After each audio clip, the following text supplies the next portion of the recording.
Lana outtime ngicela ukubuza igama unjani mfethu? Ngiyaphila mfethu ubunjani wena? Ngiyaphila mfethu ngicela ungitshele ngegame yafana uyibone kanjani?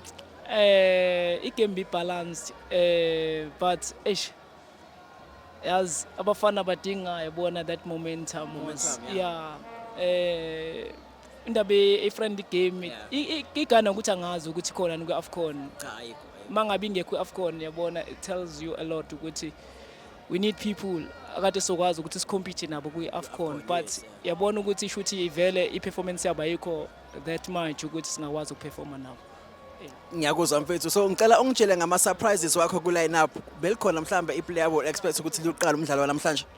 Of course umbokazi bengicabanga ukuthi uzoqala kodwa ke now yazi ke futhi ke ucoach besabheka ukuthi i-combination kaSibisi nali number 3 eqhamuka kwi-TS Galaxy ukuthi ingaba njani. Yeah. Okay ngiyakuzwa mfethu ngibonga kakhulu. So bengicela singene kancane ku coach uHugo Broos.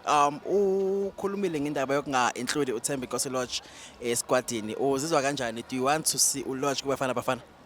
Yeah bengikhalela kahle kahle but ilokhuzane ka coach decision ka coach must be respected because maybe he has something ebangela yena ukuthi angakwazi ukulokhuzana ukumbiza ulokhuzana uLorch but besikhalela sonke bengamina ngedwa besibaningi besikhalela ukumbona. Okay umbuzo wami nemfethu omunye ngicela ukukubuza iBafana Bafana uyibona iphelela kuphi ku-AFCON lesiya kuyo nge-22? You can take it i-AFCON. Kule squad esinaso we have a great squad, incredible.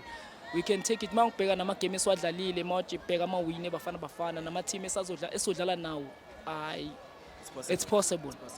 Owagcina umbuzo mfethu looking at today's game bengisacela unginikeze man of the match yakho iplayer ekudlalela kamnandi namhlanje. Mina Mkwena mfethu. Tebogo Mokoena. Yeah, he played a very basic football. Yeah, Mkwena mfethu. Baba wami ngiyabonga mfethu. Danke.